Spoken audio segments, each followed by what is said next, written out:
Here's a comedy-centric moment. Well, we were doing So- funny women of a certain age shows. Yeah, that what I was the gonna key. ask. Yeah. Which But is, it was a lot of fun. We had a lot of fun. I missed you on this last tour. I thought about you, and I really, I was at a very good function for the LGBT community, and I thought about you though, and I saw how much fun you guys had. Yeah, and you would have just, I know that you look at the red states and you're like, they won't like me, but you would have crushed. You would have fucking crushed. They were so great. It was a great. You had the Caroline Ray, Yes. and Missy Ho. Missy, I keep calling Missy that's a Grinkowitz, good but she's show. not Grinkowitz anymore. Yeah, it was a lot of fun. And when Thea was supposed to do it, and she was too sick. She had to cancel like 2 days ahead of time. Well, tell everybody. Let's go back in time and do the history of funny women, so you know. Yeah, make the screen wavy, Jimmy. Make it wavy. But you know the story. I know the story, but we have okay. I don't know 6, 7 listeners, and Kathy doesn't know the whole story. Okay, so I've been doing stand-up. Like I say, I like to say I've been doing stand-up since the beginning of time. And when I started out, there were not a lot of women in the business, So the excuse when there was only one woman on a show, you could understand it because there wasn't a lot of us. And of course, now we're in the 21st century, and there's still only one woman on the show. And I was doing a similar podcast with some older women, and we were having such a good time. And I remember calling my husband. Because it was somewhere out in Queens, the actual studio, and I called him up and I said, why I want to do a show with just older female comics. It's the only time in my entire career my husband went, that's a good idea. Because in this business you throw shit against the wall and hopefully something sticks. And from that, that it just kind of snowballed into a pretty big deal. I'd say so, yeah. Yeah. So we started with a residency at the Crane on the Lower East Side. And then we did a showcase.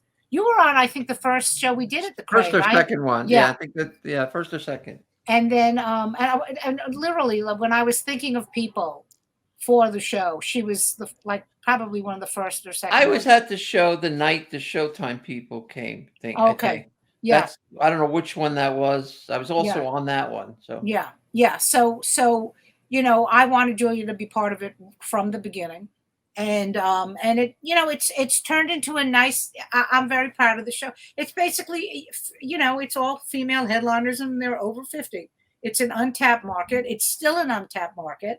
Do you know what I mean? It's still to this day, like I feel like I took 2 steps forward and like 10 steps backwards because ageism and it's still just such a huge thing in this business. Now, do you have a standing agreement with Showtime to continue, or is it like just show by show? Like it's basically show by show, but they get what's called in the business first refusal. Okay. So we are in talks with them right now for a 4th one. Great. But the problem is that Showtime's been amazing to us. They have, if it wasn't for them, none of this would have happened as far as the TV stuff. But the problem with Showtime is, as opposed to, let's say, HBO or Netflix, their main focus is not stand-up comedy. They do not even have a stand-up comedy department.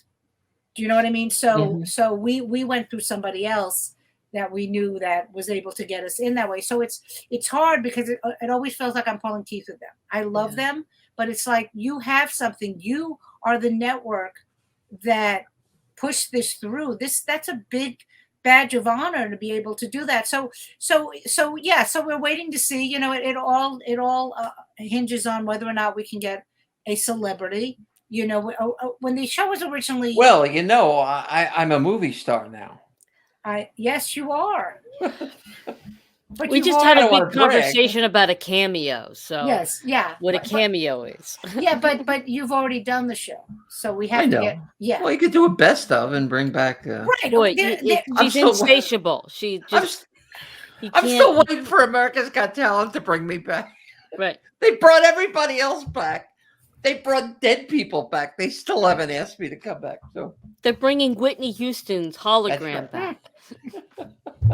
So go ahead, Kev. No, go ahead. No, go ahead, Kev. No, go ahead. No, you go. Somebody fucking say something. So what's next for you? Like, what else are you doing, Carole? It's really interesting. I still want to do the show.